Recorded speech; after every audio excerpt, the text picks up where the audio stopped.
Hello, everyone. Hi, My name is Jenny, I'm Federico. and we are here today to share a little bit about the full moon that is happening tomorrow, or on the 27th in the night if you're in Berlin time. We want to just share a little, a little short insight. And today we are gathered here with the fire. As you can see, thank you to the fire element. So, I feel like we should dive right in. We have a full moon that is in Cancer. So the moon is in Cancer In degree number 4. and the sun is in Capricorn. Do you want to share about this energy? Yeah, of course. So we got the energy that is known around the world as the energy of Christ. Yeah. In Cancer, we find the energy of the embodiment of coming from a place, coming in a home of nourishment that allows the Christ to be in a place that gives what is needed to provide to the world. And with Capricorn, where the sun is right now, we have this collective conscience, of what is to celebrate, the energy of getting together, of a family, of celebrating that the Christ has born. So with this energy, we are finding a lot of nourishment, unexpected nourishment, because we have a lot of water in connection as well with the energy of Saturn that I'm sure you're gonna dive in a moment. That this is for us to just recognize that nourishment is as we need it to be, and that we just require of allowing the nourishment to come through, so we give it back to the world within the circumstances that we are sitting around, in the family, in the collective. Just allow that nourishment to be felt, and the world is gonna feel that as well, in the proportions in which each of us as individuals and as communities can provide it.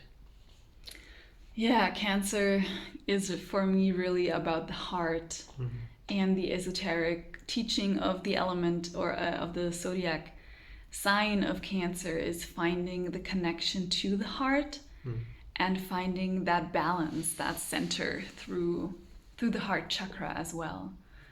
So I feel like anything right now that is allowing us to connect deeper to our heart chakra is going to be really supportive and feel very, very nourishing, because the moon is also the aspect of self that wants to be nurtured and that wants to feel safe, feel home. So finding also gratitude for the places, the things, the people, and the tools that help us feel a sense of home, and finding out how we can take those tools with us when we are maybe not at home, or maybe we've lost our home, or maybe we know people who have lost their homes right now. There's a lot of chaos in the world, and a lot of people are misplaced from their homes, but to tap into that sense of home in the heart and to feel it, and through feeling that, replenishing ourselves. And that home can also be found within a practice. And I feel that's something also connected with the sun in Capricorn, is being able to tap into an understanding of what are the things that I have built in my life, that I have built upon, that I can now access. What are the tools that I have actually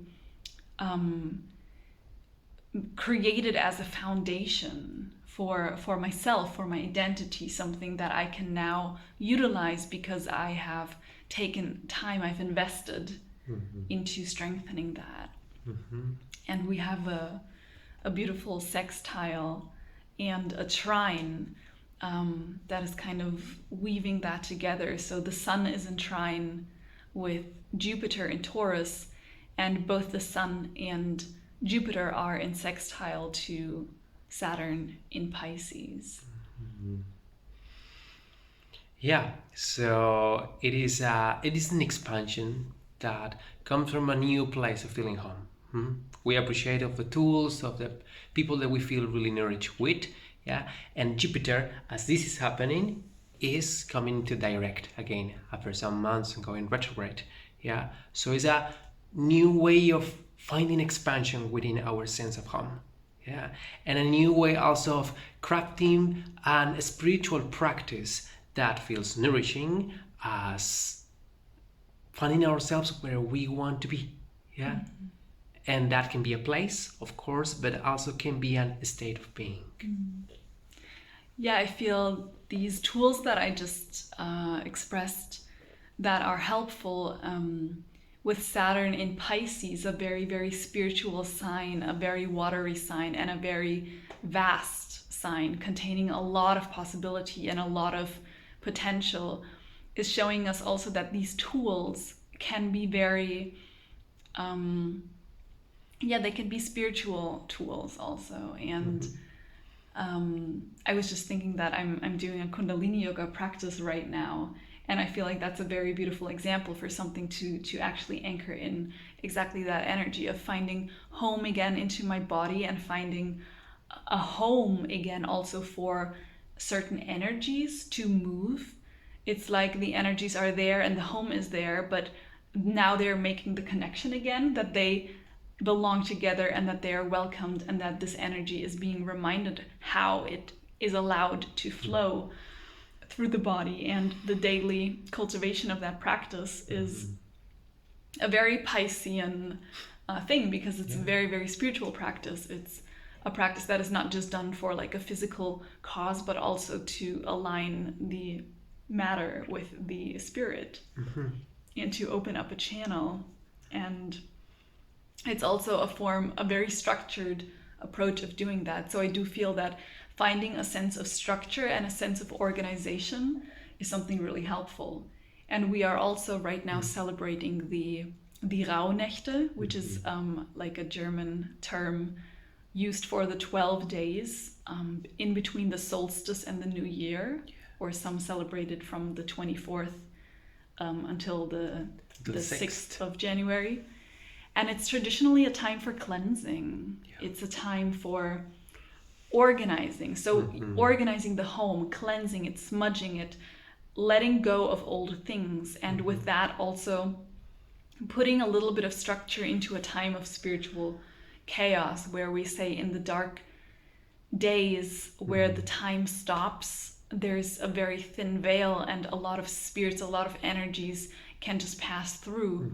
And so the Rauhnächte are also traditionally a time where we declare our boundaries, where we kind of like we create the lines for what is my home, where do I open my doors, where do I clean things out, how am I actually managing this space, and doing a little bit of, or giving a little bit of extra investment and having a little bit of extra consciousness in those areas.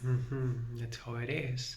And at the same time, we have the conjunction happening between Mars and Mercury, which stays in retrograde in Sagittarius. So as we know, when a planet's coming back from the planet Earth perspective, it is revisiting episodes that were related to things that we are in the sense of Mercury right now thinking about or talking about. Those conversations that, because it's a conjunction with Mars, have been bringing a lot of desire, of actions, of things to do.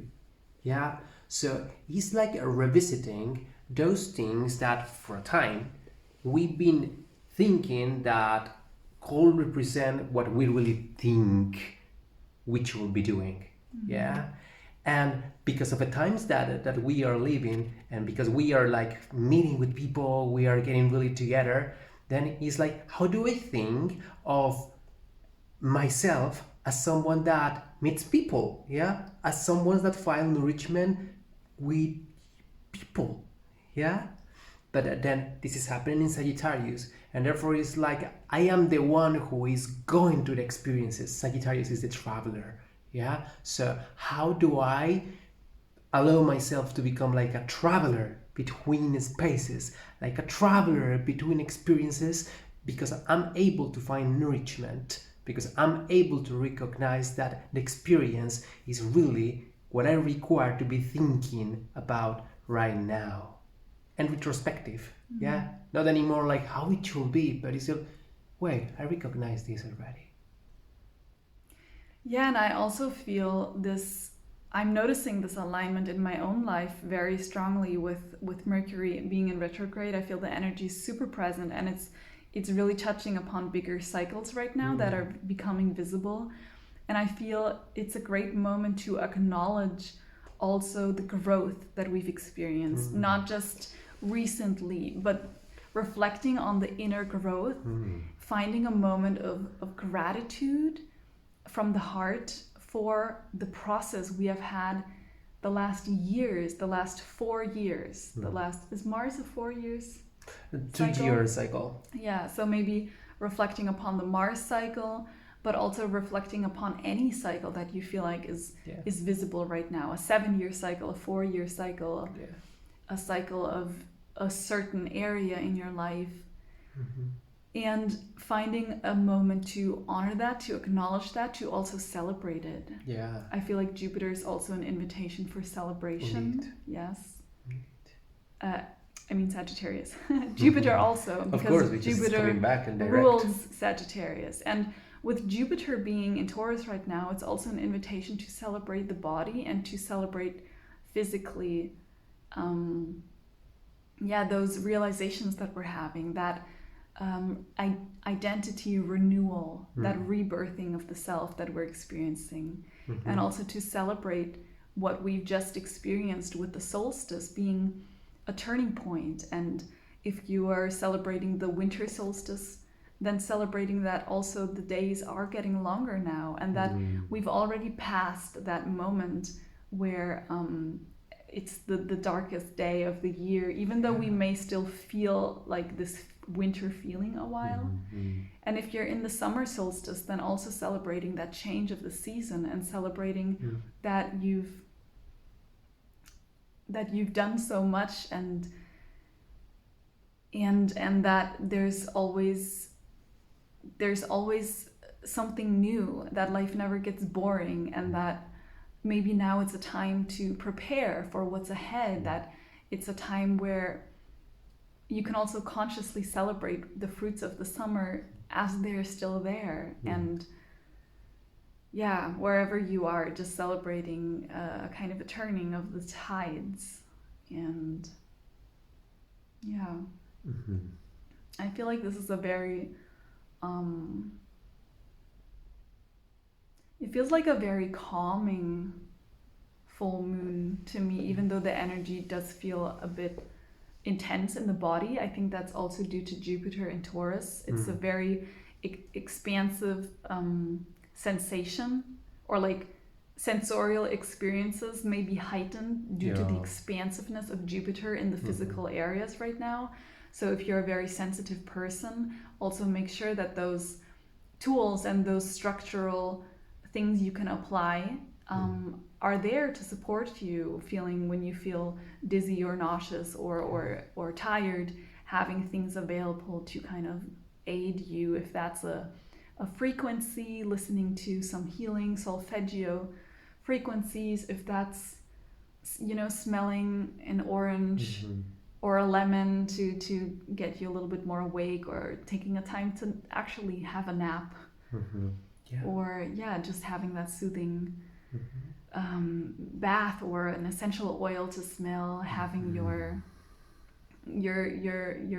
favorite song to give you some support, whatever it is that your tool may be. There's a huge box available.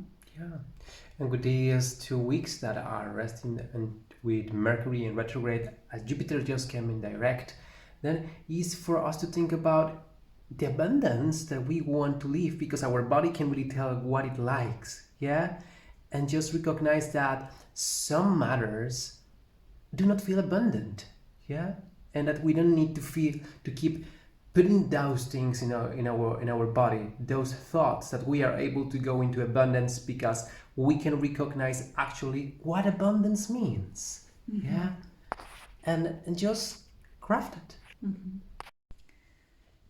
Yeah, we had a short interruption because the battery turned off, and I think that's a beautiful example of what's happening a lot right now with this Mercury retrograde. It's a lot of like tiny little interruptions, but actually they don't really matter. They're not that Uh-huh. they're not like making everything not happen. They're just these tiny little moments where we just accept, okay, it turns off and we turn it on again, or we need a nap and then we continue. And I think it's just okay right now to have that extra flexibility, Yes. to have that extra compassion. Yeah. Yeah. And I also feel that um, there's another aspect right now that is a trine between Chiron, the wounded healer, which is in Aries, and the asteroid of Ceres, which is in Sagittarius. And I feel that also connects us with a beautiful opportunity right now to really be able to harvest the insights that we have from processes we have been going through, that we've been struggling with, and finding a newfound like a newfound joy. I had to actually think today of the story of I think her name was the Baoba. Yeah. It's I read it in a story from the Women Who Run with Wolves book, and it was somehow connected also with the myth of Ceres, of Demeter, when she was mourning the loss of her daughter, and she couldn't find any joy anymore. She was sad and she was depressed, and then there was a moment where someone did something so vulgar but also kind of funny in a comical way that she just had to laugh. And that kind of was a shift in energy and being able to see things again. And I feel like that's what we're experiencing at this time right now, with the solstice being a shift in consciousness, and with the celebration of certain holidays that are going on right now being a kind of a moment of hope, and finding a way to access that gratitude again, that laughter again, and kind of expanding the experience you're having through that, and with that a beautiful healing opportunity arising to really work through something that has been hard to manage, and then also celebrating our progress in that area. Indeed. And because all of these experiences, they are here in the physicality, that nourishment, those needs that really takes us into a state of well-being, they need to be a harvest that give us joy, but in a healthy way. So it's like, okay, we have things that we know that we just love to do, we enjoy, but sometimes we feel like exhausted because they require of like taking too much of something that the body does not require. Yeah, then for sure there's a different way to keep enjoying it, but modifying it, because the body can really tell that it's joyful, but it can get even better if something not needed is not added anymore. And because we're in this time of the year, it's a perfect example. Yeah, like not too much of something that is oof, but yes, a lot if you want of what you can tell is really giving you reassurance. Yeah, and also there are always multiple perspectives of things, and I feel another aspect that is brought up through this trine with Ceres and Chiron is also, it's also the reflection of, yes, we are in a moment of growth, yes, we are in a moment of action, and yes, here is also an expansive understanding of actual pain that is going on right now. And I was reading this morning about so many protests that were going on in different cities around the world, to remind people of the wars that are ongoing, and to remind people of the horrible experiences that people are facing right now, in times in which other people are privileged and able to take time to rest, take time to pause for the holidays, to pause, to reflect, and to have time to commit to a spiritual practice that is, like a yoga practice or something.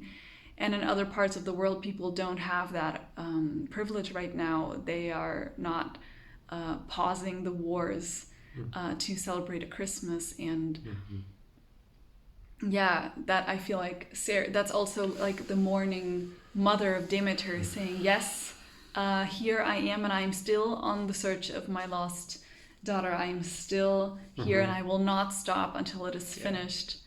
And that Mars with Mercury retrograde in conjunction is kind of like an action longing to be taken, but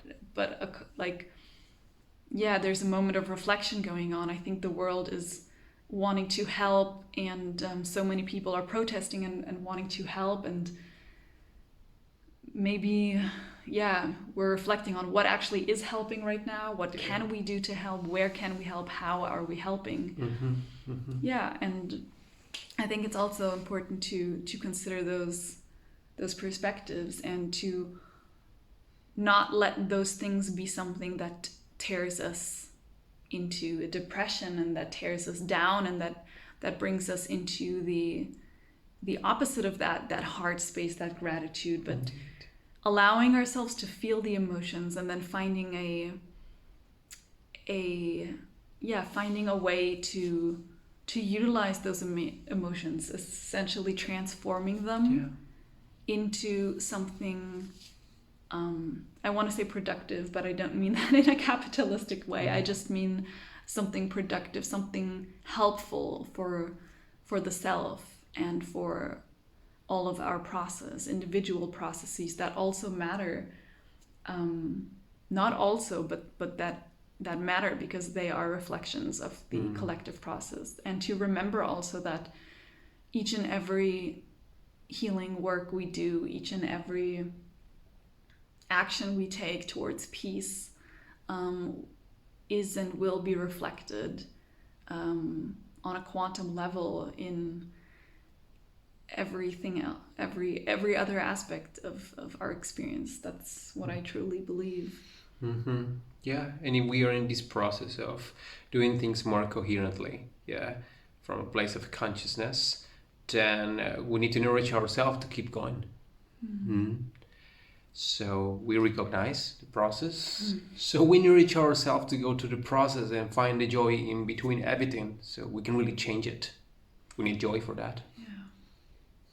So with that, I feel blessed and grateful for the calmness that I do feel during this full moon time, and for everyone who's not able to experience such a calmness, I send a little bit of that feeling towards you, and I'm ready to use that calmness to have deep reflections and insights for actions that can help change the trajectory, and thinking about how the new year shall be utilized in a beneficial way for the world. So I wish everyone beautiful reflections wherever you are, whatever you're celebrating. Take a moment to look at the moon, tune into your heart, and feel what's there, and find a way to